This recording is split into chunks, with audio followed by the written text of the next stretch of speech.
Bien, hermanos, continuamos con nuestro estudio y exposición a la epístola a los Colosenses. Y estamos parados en la porción que comprende el capítulo 1, versículos del 15 al 20, el cual no olvidemos que como iglesia lanzamos el reto de memorizarlo para nuestras vidas. Entonces, vayamos allí a Colosenses 1, del 15 al 20. Aun cuando terminemos de exponer este texto, sigamos en el intento de memorizarlo, porque eso va a ser bueno para nosotros. Así que vamos ahí, hermanos. Colosenses capítulo 1, versículos del 15 al 20. Dice la palabra de Dios: Él es la imagen del Dios invisible, el primogénito de toda creación, porque en Él fueron creadas todas las cosas, las que hay en los cielos y las que hay en la tierra, visibles e invisibles, sean tronos, sean dominios, sean potestades.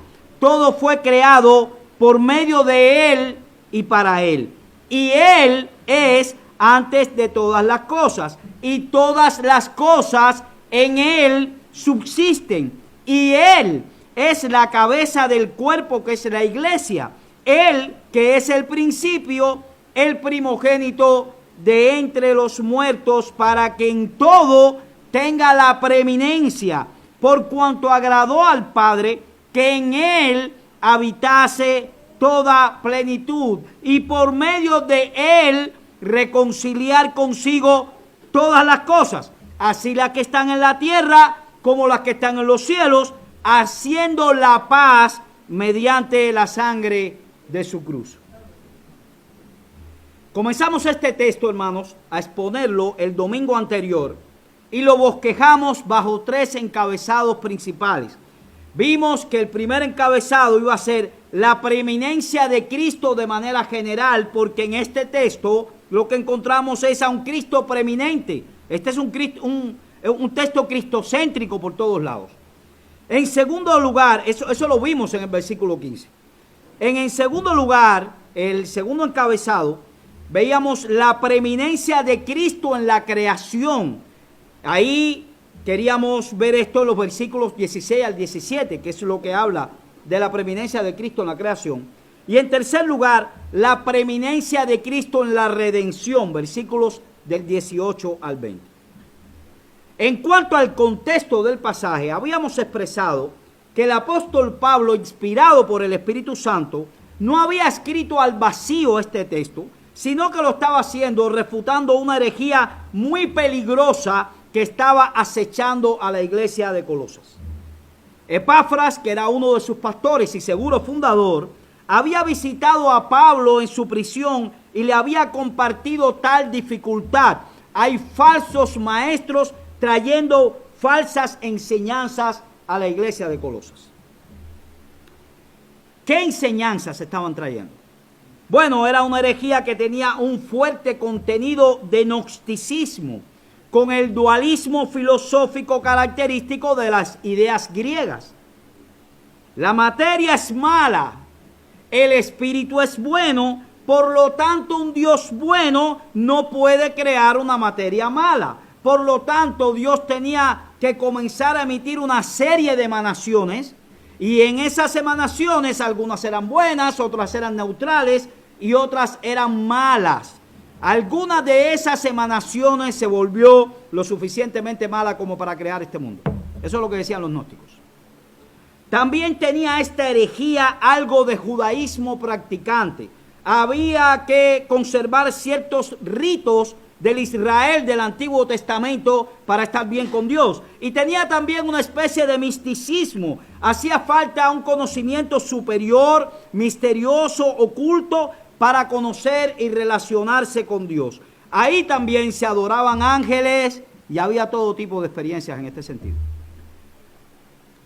Ante tal situación, en la iglesia de Colosas, Pablo responde con una declaración de fe extraordinaria, una confesión de fe pequeña pero profunda. Es una confesión de la persona de Cristo que distingue este texto como uno de los textos de teología cristocéntrica más peculiares e importantes del Nuevo Testamento y de la Biblia en general. En el sermón anterior abordamos el primer punto de nuestro bosquejo, amparados en el texto del versículo 15, y habíamos visto ahí de manera particular que Él es la imagen del Dios invisible, el primogénito de toda creación. Hoy quisiéramos darle respuesta a los otros dos puntos de nuestro bosquejo. Sin más, hermanos, vayamos entonces al segundo encabezado por el cual bosquejamos nuestro texto: la preeminencia de Cristo en la creación. Vayamos a los versículos 16 y 17.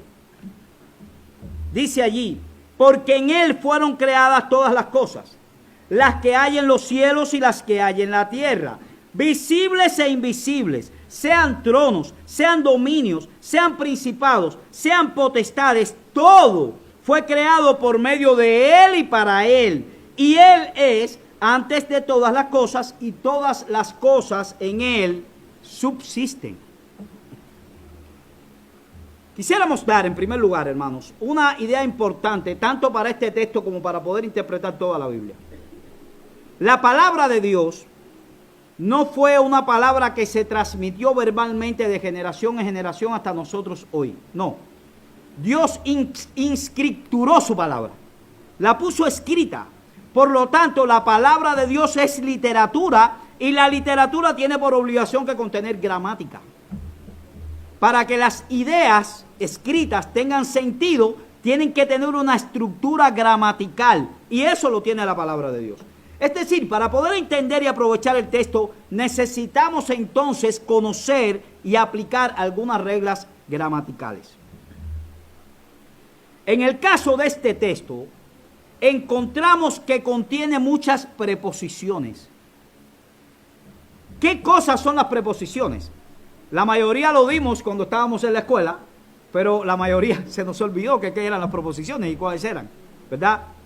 Bueno, las preposiciones son palabras, hermanos, que sirven de nexo entre las diferentes partes de una oración e introducen complementos. En este caso, en el versículo 16, comienza con una conjunción y una preposición, ambos elementos de enlace. ¿De enlace con qué? Bueno, con la idea que se viene diciendo en el versículo 15. Él es la imagen del Dios invisible, el primogénito de toda la creación. Y comienza el versículo 16, porque en Él.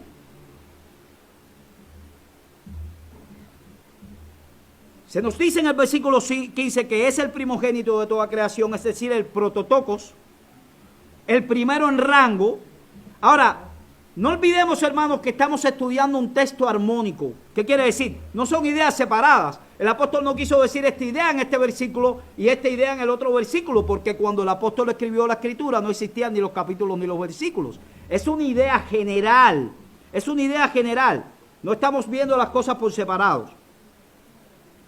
El versículo 15, entonces, está en armonía con el versículo 16.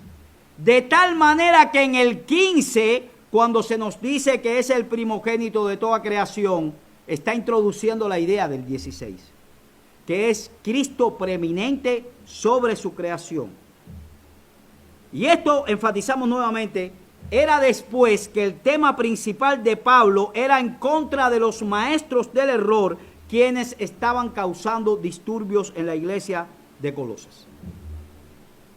Los falsos maestros de Colosas consideraban a Jesús como la primera, la más importante y la más buena de las emanaciones de Dios.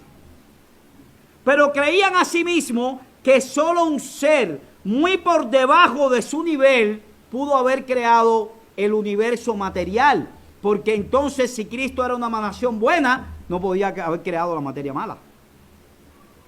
Pablo responde con todas estas afirmaciones en esta maravillosa doxología. Ahora, hermanos, quisiera antes de adentrarnos a estos versículos de manera particular, tomar una ilustración prestada, pero que nos va a ayudar a entender mejor lo que vamos a ver ahora.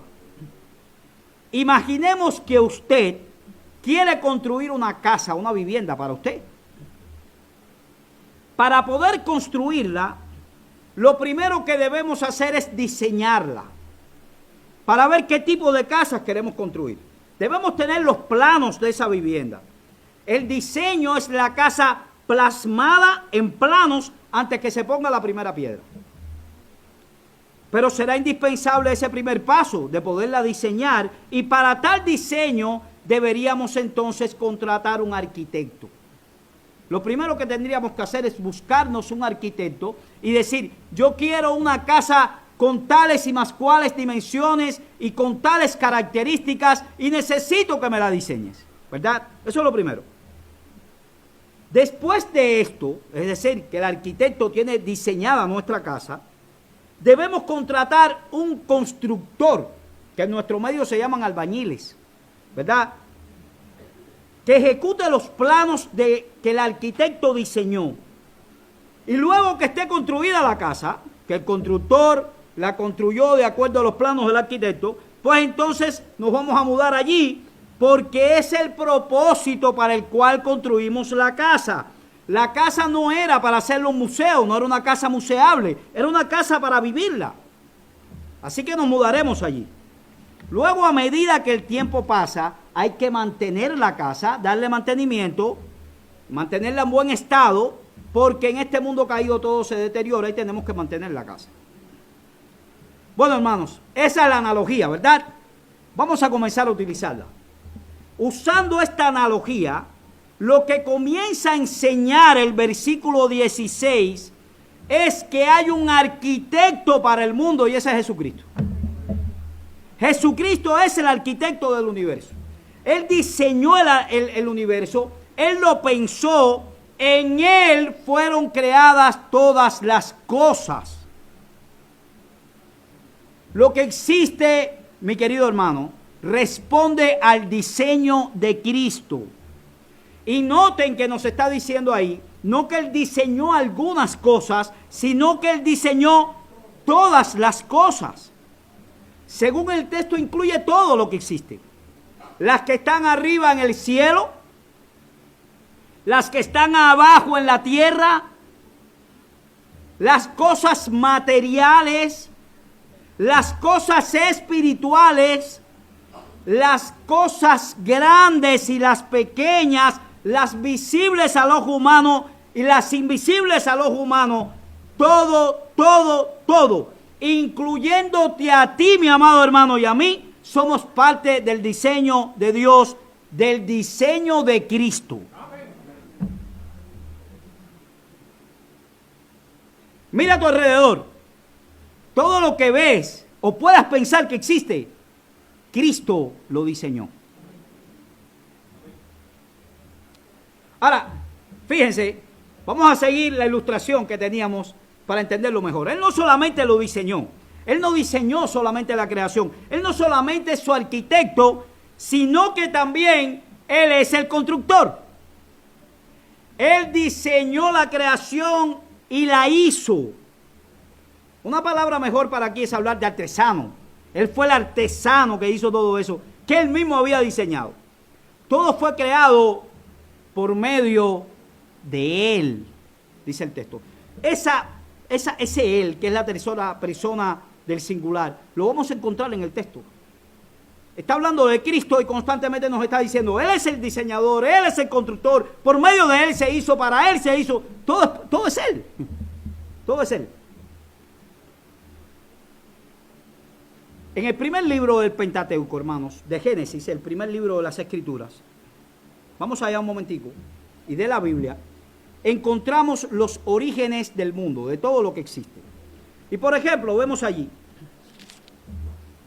versículo 1 de Génesis. En el principio creó Dios los cielos y la tierra, ¿verdad? Y la tierra estaba desordenada y vacía, y las tinieblas estaban sobre la faz del abismo, y el Espíritu de Dios se movía sobre la faz de las aguas. Y dijo Dios, sea la luz, y fue la luz. Y vio Dios que la luz era buena, y separó Dios la luz de las tinieblas. Versículo 6, luego dijo Dios, haya expansión en el medio de las aguas y separe las aguas de las aguas. Y eso fue lo que ocurrió, ¿verdad? Pero en el versículo 9 dice, dijo también Dios, júntense las aguas que están debajo de los cielos en un lugar y descúbrase lo seco. Y dice la escritura, y fue así. Y a medida que nosotros vamos leyendo el relato de la creación en Génesis, nos vamos dando cuenta que todo lo que fue pasando tenía como antecedente que Dios dijo. Dijo Dios y fue así. Dijo Dios y eso fue lo que ocurrió. Dijo Dios y comenzaron a aparecer las cosas. Dijo Dios, dijo Dios. En ese relato de la creación, hermanos, vemos que todo lo que existe fue creado por Dios por el poder de la palabra de Dios. El poder de su palabra. Dios dijo y fue. Lo único que ocurrió fue que Dios dijo. Fue hecho por medio de la palabra. En los primeros versículos del capítulo 1 del Evangelio de Juan, escuchen lo que nos dice el texto. En el principio era el Verbo, y el Verbo era con Dios, y el Verbo era Dios. Este era en el principio con Dios. Todas las cosas por Él. ¿Quién es Él? El Verbo. Fueron hechas y sin Él nada de lo que ha sido hecho fue hecho.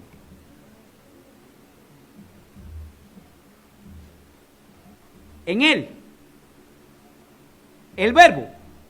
Nuevamente vemos en el capítulo de Juan que Juan nos aclare que ese Verbo se hizo carne y habitó entre nosotros. El Verbo es Cristo. Cristo, hermanos, es el Verbo creador. Cristo le dio forma a todas las cosas que existen. Cristo diseñó e hizo todas las cosas que existen. Todas las galaxias, todas las estrellas, millones y millones. Y nos dice Isaías que Él le puso nombre a todas esas estrellas, a cada una. Las diseñó, las hizo, las nombró. A cada una de ellas. Cualquier cosa que exista, mi amado hermano, Cristo la formó, la diseñó, la hizo. Cuando hablamos de los ángeles, de los que se revelaron y los que no, de las criaturas angelicales que sabemos de ella por las Escrituras, Cristo las hizo.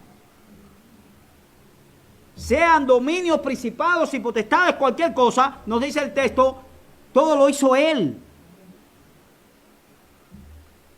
Él no es un ángel, como decían los gnósticos. Tampoco es una emanación. Él es el creador de todas las cosas. Él es el que las diseñó, el que las creó, el que las hizo. Pero sigamos con nuestra analogía, hermanos. Cristo no solamente es el arquitecto. Cristo no solamente es el constructor o el artesano, sino que Cristo también es el propósito. El propósito. Nos mudamos a la casa porque el propósito principal de la casa era para vivir la verdad. Cristo es el propósito y es el motivo por el cual todo fue hecho. Todo fue hecho para su gloria. Todo fue hecho para cumplir sus propósitos. Todo fue creado para la alabanza de la gloria de su nombre. Todo, mi querido hermano, incluyéndote a ti.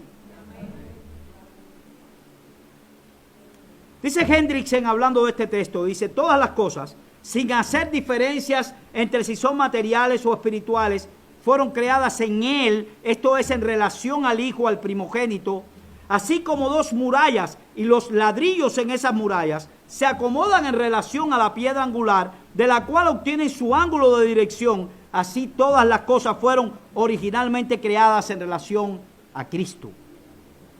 Además, sigue diciendo Hendrickson, ellas deben su firme estado, fueron creadas a Él, es decir, por medio de Él como agente de la creación y con miras a Él o para Él como la meta de la creación.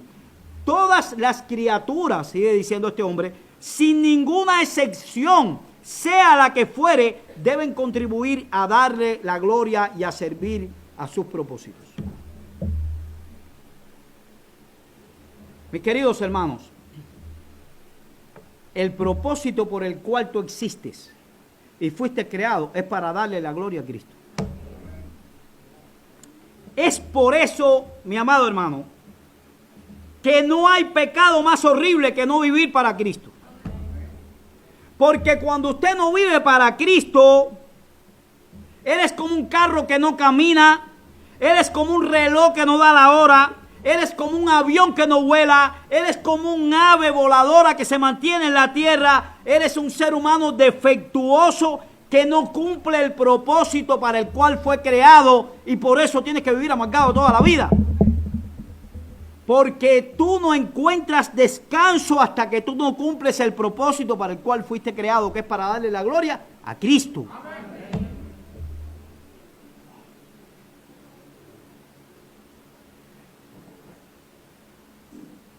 Mi querido y amado hermano, si tú vives para ti, para tus deseos, tú vas a ser un desgraciado. Si tú vives para tus planes, tú vas a ser un desgraciado. Vas a ser un desgraciado en esta vida y vas a ser un desgraciado en la eternidad porque vas al infierno. La única manera en la que tú puedes encontrar propósito y gozo para tu vida es que tú cumplas el propósito para el cual tú fuiste creado, que es para darle la gloria a tu Creador, que es Jesucristo. Pero aún no terminan las riquezas de esta doxología. Nos dice también que Él está antes de todas las cosas, antes que Abraham fuese yo soy. Y todas las cosas en Él subsisten. Literalmente, hermanos, todas las cosas se encuentran en Él, en Jesucristo, su cohesión. Es decir, no tenemos un universo autónomo que funcione solo. Hay algunas ideas por ahí que salieron en el cristianismo que dice, Dios hizo el mundo, les dio leyes para que funcionaran y lo dejó después como un reloj que funcione solo. Pero eso no es una idea bíblica. Eso es una manera de pensar que se llama deísmo. Y los deístas no son bíblicos, hermanos. Las leyes físicas y naturales solamente son nombres que los hombres usan para referirse a la actividad preservadora de Jesucristo. Cuando nosotros decimos que existe una ley de la gravedad, lo único que el hombre hizo fue descubrir que Cristo mantiene una ley por la cual las cosas se pegan a la tierra, por una fuerza de gravedad. Es la acción preservadora de Cristo que permite que las cosas funcionen como funcionan, y el hombre las descubre y le pone nombre, y le pone la ley de la gravedad. Comenta MacArthur acerca de esto. Jesús no solamente creó el universo, sino que también lo sustenta. Podría decirse que Él mantiene unidas todas las cosas. Él es el poder que subyace tras el universo. Es la fuerza de gravedad, es la fuerza centrífuga, es la fuerza centrípeta, todo eso es el poder de Cristo para que subsistan. Es quien mantiene a todos los cuerpos del espacio en movimiento. Él es la energía del universo, la acción preservadora de Jesucristo. Si no fuera por el poder de Cristo, hermanos, este planeta no estaría en su órbita, y ninguno. El sol no irradiaría el calor que necesitamos. Tú no estarías respirando hoy, pues estuvieras asfixiado si se rompiera el equilibrio entre oxígeno y dióxido de carbono que existe en el mundo. En otras palabras, sin la acción de Cristo, esto dejaría de ser un cosmos para convertirse en un caos. Él es preeminente sobre la creación, como dice el texto. Y aquí quisiera darles una aplicación, mis queridos hermanos. Vamos a comenzar a dar aplicaciones de este texto. Mi querido hermano que estás aquí, no busques la felicidad en las cosas creadas. Eso solo lo puedes encontrar en el Creador. No te rebajes a eso. Dios te abrió los ojos, mi hermano que estás aquí, para que mires la realidad y no fueres engañado. No dejes que te cambien espejitos por oro. Ustedes se recuerdan cuando vinieron los conquistadores españoles a América. ¿Qué pasaba allí? Que los indios, los indígenas tenían oro en la mano y ellos le enseñaban un pedacito de espejito que no tenía ningún valor. Y los indios entonces le cambiaban todo el oro por ese pedacito de espejito. Cuando se miraban el rostro decían, esto es lo más grande que existe, pero era un pedacito de espejito. Eso es lo mismo cuando un creyente vive para el mundo y no se refugia en el propósito para el cual lo hizo Jesucristo. Estás cambiando espejitos por oro. Él te redimió para que tú fueses de Él. Te rescató de una manera de vivir vana, hueca, vacía, que no tiene sentido. Y solo en Él tú puedes encontrar propósito, pues para esto tú fuiste creado. Él es preeminente sobre la creación, es preeminente sobre tu vida. Pero no solamente nos dice el texto, hermanos, que Cristo es preeminente sobre la creación, sino que dice que Cristo fue colocado en el centro del plan redentor de Dios con todas las implicaciones que eso lleva. Y eso nos introduce en el tercer punto de nuestro bosquejo, la preeminencia de Cristo en la redención. Versículos 18 al 20. Vamos ahí.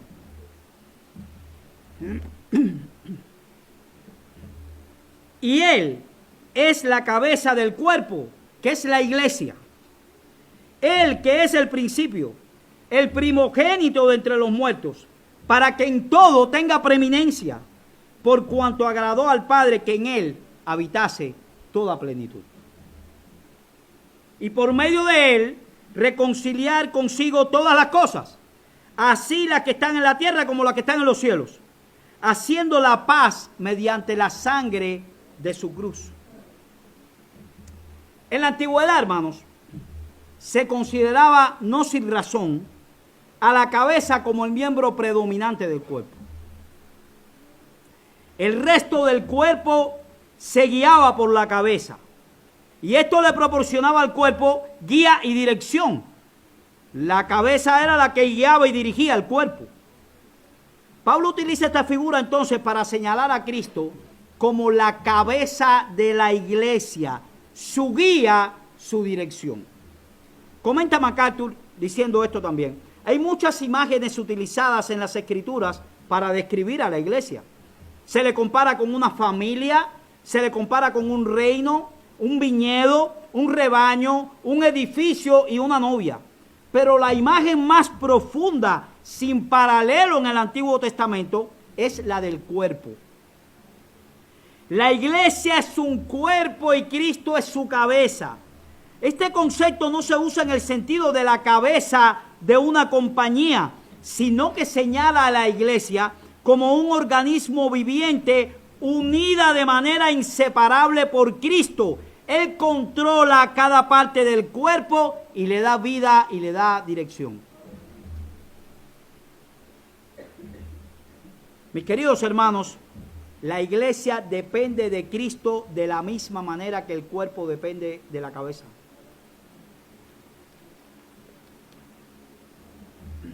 Sin el poder de Cristo, no podemos hacer nada para que avance su reino. Es por eso que cuando una iglesia abandona el consejo escritural, la palabra de Cristo, para seguir su propio consejo, se desnaturaliza, pues está dejando, hermanos, de ser un cuerpo dependiente para convertirse en cabeza, pero ella no es cabeza, por lo tanto será una cabeza deficiente. Es como en los matrimonios cuando la mujer ocupa el lugar que no le toca. Se convierte en la cabeza del matrimonio. Es una cabeza deficiente. ¿Por qué? Porque Dios no la hizo cabeza. Hizo su esposo. Y eso es lo que ocurre cuando una iglesia comienza a funcionar de acuerdo a los pensamientos de sus miembros, de acuerdo a los deseos de su pastor, de acuerdo a la mayoría o al 50% más uno, que comienza a presionar para que se hagan ciertas y determinadas cosas que Dios no ha mandado en su palabra. Se convierte en cabeza en vez del cuerpo y eso lo lleva a la destrucción. Se desnaturaliza. Por lo tanto, hermanos, una buena aplicación aquí sería siempre sigamos el consejo de nuestra cabeza. Siempre sigamos los dictados de nuestro Señor. Que nuestro andar sea cristocéntrico, hermanos. Si nos apartamos de su palabra escrita, pronto nos vamos a extraviar. Imaginemos Imaginemos, hermanos, a un cuerpo sin cabeza. Es horrible, ¿eh? Hay por ahí películas de horror que lo presentan. Un cuerpo sin cabeza. Y uno lo que dice, ¿qué cosa es eso? Es fantasmagórico, es terrible. ¿Y sabe por qué? Porque no tiene sentido un cuerpo sin cabeza. Asimismo no tiene sentido que un cuerpo se vuelva autónomo de su cabeza. Es una contradicción de ideas. Sigamos nuestra cabeza, unidos a ella, unidos a ella. Pero no solamente dice que Cristo es la cabeza de la iglesia, Él también es su fuente de origen. Él es el principio, dice este texto, el primogénito de los muertos. Cuando dice que es el principio, la palabra es arqué. Y se usa aquí en el doble sentido de origen y de primacía. La iglesia se origina en Jesús, hermanos. Dios nos escogió en Él antes de la fundación del mundo para que fuésemos santos y sin mancha delante de Él. Efesios 1:4. Nosotros existimos porque Él nos escogió, no porque vinimos a ver la luz porque nosotros seamos importantes. Fue Cristo quien nos escogió. Y además con un propósito para que fuésemos santos y sin mancha. Una iglesia debe tener el compromiso de ser delante de Dios santo y sin mancha. Él es el quien da vida a su iglesia. Su muerte en sacrificio y su resurrección por nosotros nos dieron vida nueva. Jesús como cabeza del cuerpo tiene la posición suprema. Él es el general, es el capitán, la jerarquía más alta de la iglesia. La iglesia no debe seguir ninguna jerarquía que no sea Jesucristo. Siendo su principio, fue Jesús quien le dio origen a la iglesia. Él es el primogénito de entre los muertos. Una vez más, primogénito prototocos. De entre todos los que han resucitado de la muerte o que lo harán, Cristo es supremo en jerarquía. Cristo es preeminente como resultado de su muerte y resurrección. Jesús tiene el primer lugar en todo. Y Pablo lo recalca resumiéndolo en el versículo 18. Mírenlo aquí, es que estamos hablando ahora. Él es la cabeza del cuerpo que es la iglesia. Es el principio, el primogénito de entre los muertos. Termina el versículo 18. Para que en todo tenga preeminencia. Para que en todo tenga preeminencia.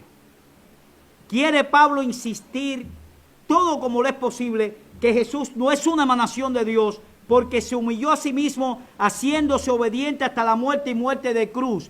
Dios también lo exaltó hasta lo sumo y le dio un nombre que es sobre todo nombre, para que en el nombre de Jesús se doble toda rodilla que están en los cielos y en la tierra y debajo de la tierra, y toda lengua confiese que Jesucristo es el Señor, para gloria de Dios Padre. Filipenses 2, del 8 al 11. Cuando Cristo se levantó de la tumba, mi querido hermano, para no morir jamás, nunca más, Él estaba dando origen a un pueblo, a una nueva creación, que habría de compartir con Él muchas de las experiencias que Él compartió. Todos vamos a morir físicamente, pero vamos a resucitar tal como Él resucitó. Y vamos a tener un cuerpo glorificado semejante al que Él tuvo durante la resurrección. ¿Tú sabes eso? Eso, si tú no lo ves por la fe, parece una locura, ¿verdad? Cualquier persona del mundo puede decir, pero ¿qué locura estás pensando tú? No, es que Dios lo atestiguó y lo juramentó. Filipenses 3:20, nuestra ciudadanía está en los cielos, de donde también esperamos al Salvador, al Señor Jesucristo, el cual transformará el cuerpo de humillación nuestra para que sea semejante al cuerpo de la gloria suya, por el poder con el cual puede también sujetar a sí mismo todas las cosas. Así que, mi querido hermano, si este mundo subsiste en Cristo por su poder, asimismo Él va a cambiar y transformar tu cuerpo. Semejante al de Él. Son buenas noticias, ¿verdad? Aquellos que tenemos problemas con nuestro cuerpo y comienzan a venir los dolores y comienzan a encorvarse los huesos y a traer problemas de hernias. Cuando Cristo te resucite, ese cuerpo no va a ser así. Él es el centro de la creación. Él es el centro de la redención. ¿Sabes por qué Dios planificó todas las cosas, mi querido hermano? Para que Cristo siempre estuviera en el medio, en el centro. Lo dice el versículo 18. Para que Él en todo tenga la preeminencia. Para que la fe cristiana se base en Él.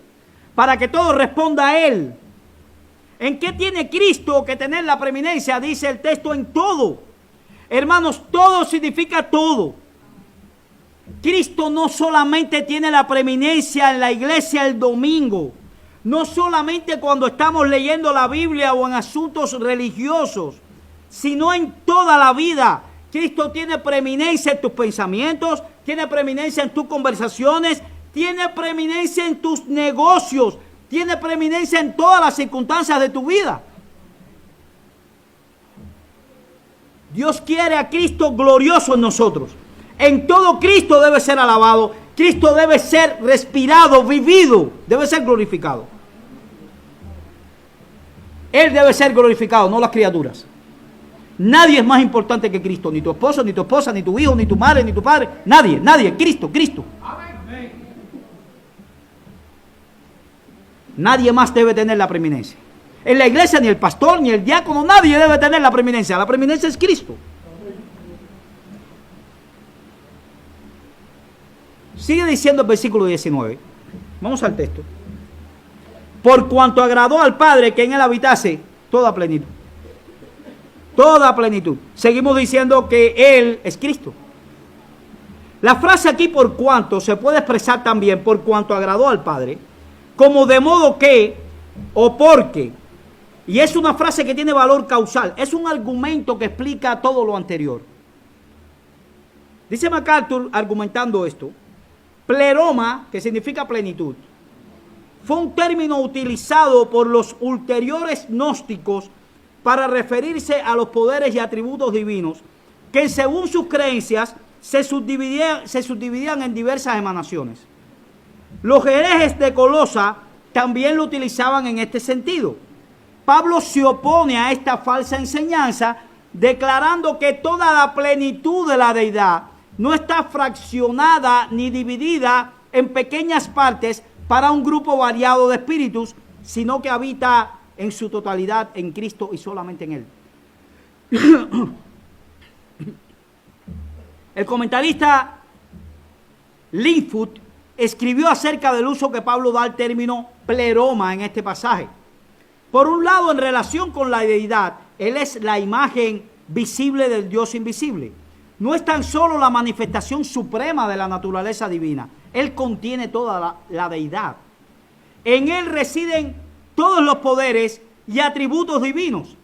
Los maestros gnósticos tenían una locución técnica para referirse a esta totalidad que es pleroma o plenitud, es decir, es un Dios pleno, completo. A diferencia de su doctrina, Pablo reitera que la pleroma no está en esos espíritus, sino que habita total y plenamente en Cristo, que es la palabra de Dios.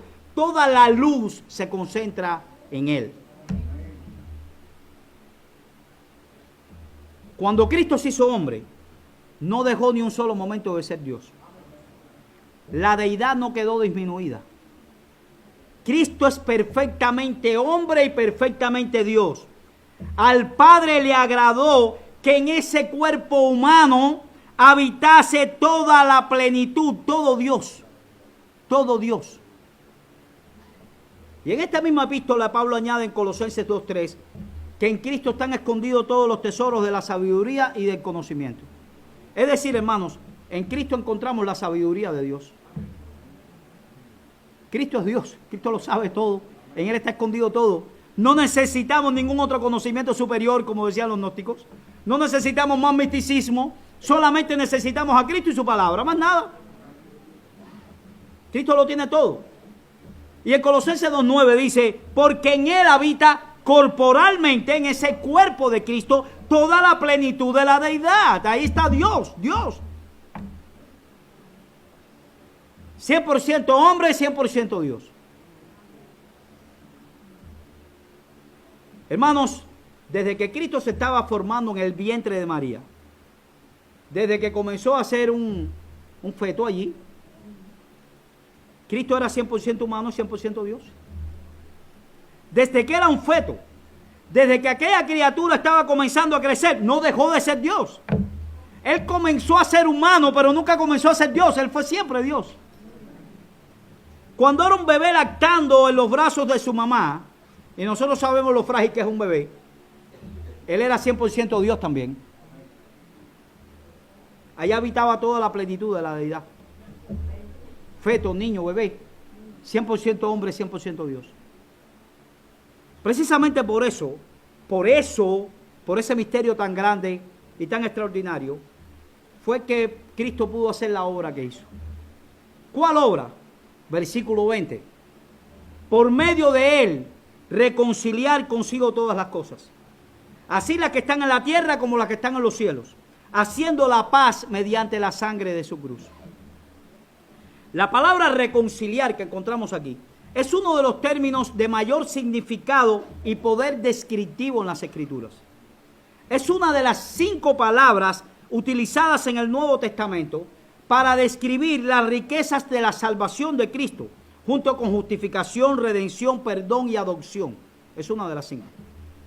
El verbo catalazo, que significa reconciliar, significa cambiar o intercambiar. Su uso en el Nuevo Testamento señala el cambio de una relación. Por ejemplo, en 1 Corintios 7:11 se aplica a la reconciliación de una esposa con su esposo. En Romanos 5:10 y 2 Corintios 5 del 18 al 20, los otros 2 pasajes donde se usa este verbo, se refiere a la reconciliación entre Dios y el hombre. Cuando las personas dejan de vivir en enemistad y comienzan a relacionarse en paz, se dice que han sido reconciliadas. De la misma manera, hermanos, cuando la Biblia habla de reconciliación, se refiere a la restauración de una relación correcta y justa entre Dios y el hombre. Los hombres han sido reconciliados por Dios. ¿Por quién? Por Cristo. ¿Quiere decir que todos los hombres han sido reconciliados y que todos serán salvos? No, lo que Pablo está diciendo aquí es que a través de la obra de la cruz del Calvario se establecieron las bases para una paz duradera en el universo. Todo el que ha venido a él han depuesto sus armas en rebelión y han dejado de ser rebeldes al amo del universo. Y han logrado la paz con Dios. Claro, esos que han venido a él, que somos nosotros, no nos creamos muchas cosas porque también vinimos por su gracia, ¿sabes? Pero los que no han venido, los que no han depuesto sus armas, siguen en rebelión y siguen en enemistad contra Dios. No nos equivoquemos, hermanos. Pero un día vendrá, cuando todos los rebeldes, personas y ángeles sean puestos por estrado de sus pies. Todos confesarán que Cristo es el Señor. Lo van a hacer. Le guste o no le guste, lo van a hacer. Todas las fuerzas hostiles algún día serán subyugadas para que no se haga más mal en este mundo. En el universo de Dios reinará la paz para siempre y todo eso será por lo que este Cristo preeminente hizo en la cruz del Calvario. Logró la paz con el derramamiento de su sangre. Mi querido amigo que tú estás aquí, que no eres creyente, déjame decirte algo. Tú sigues en rebelión contra Dios. Tu rebelión no tiene ningún sentido. Tú estás luchando contra algo que te va a llevar al desastre. Porque Dios nunca perderá, perderás tú. ¿Y sabes por qué? Porque algún día, te guste o no te guste, tú en el tribunal de Cristo vas a tener que reconsiderar que Dios, que Cristo es el Señor y amo del universo. Vas a confesarlo y se va a doblar tu rodilla. Pero yo te pregunto, ¿qué necio es que tengas que esperar al tribunal para ser declarado culpable y echado en el infierno? ¿No sería mejor que depusieras tus armas ahora? Que vinieras delante del trono de Cristo pidiéndole perdón por tus pecados y reconciliar tu vida con Dios por la sangre que Él derramó en la cruz del Calvario. ¿No sería mejor que tú sigas en tu necedad ciega hasta el infierno? ¿No sería mejor que depusieras tus armas? Una guerra que tú sabes que no vas a ganar nunca, que solamente te hace daño a ti. Ven a Dios por medio de Cristo. Confiesa tus pecados. Depón tu rebelión y trata de hacer un acto en tu vida que te estás alejando de su gracia para dar un giro de 180 grados y comenzar a acercarte a Él. Y a ti, mi hermano querido que estás aquí, a la luz de esto, mi hermano, que hemos visto hoy, que nadie te arrebate el gozo y la gratitud por el hecho de estar en Cristo, porque Él te ha dado la gracia para deponer tus armas, porque Él es el Señor de tu vida, porque te ha salvado, porque en Él subsiste, porque por Él vas a un buen camino, porque por Él vas a llegar a un buen lugar, porque vas a vivir eternamente, porque resucitarás por Cristo. Da gracias por ser preeminente en tu vida. Vivir para otra cosa que no sea Cristo es una ilusión ficticia. El puritano John Owen, ante las verdades de este pasaje, escribió: la revelación de Cristo en el bendito Evangelio supera sin medida en excelencia, gloria, sabiduría divina y bondad a toda la creación y a su correcta y posible comprensión. Sin este conocimiento, la mente humana, aunque insista en ufanarse de sus descubrimientos e invenciones, permanece envueltas en tinieblas y confusión. Esta revelación, dice Owen, exige, por lo tanto, la más grande exigencia de nuestro pensamiento, la más excelente de nuestras meditaciones y la suma diligencia de nuestra parte. Porque si nuestra felicidad y gloria, dice él, radican en vivir donde Él vive y contemplar su gloria, ¿qué mejor preparación para esto sin la previa y constante contemplación de esa gloria tal como ha sido revelada en el Evangelio y luego ser transformado en su misma gloria? El Evangelio trae demandas. Vive para Cristo porque ha sido salvado por Cristo. El que dice que está en Él debe andar como Él anduvo. El pastor John Piper también escribió: solamente una vida y pasa tan rápido. Solo lo que hagamos por Cristo quedará.